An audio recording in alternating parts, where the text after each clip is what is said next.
कौन सी काम को जीवा पूर्वर ठाकुर घरे आपण गोटे जी सक्षम आपण पितल थाली टे रखु छोट पितल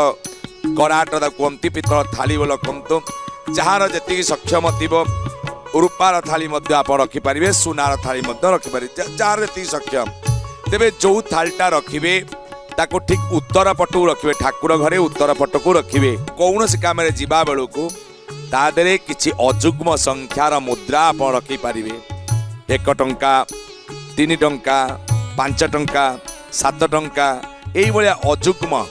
संख्यार मुद्रा को आपण ठाकुर घरे रखिकी जीवे 10टी धूपकाठी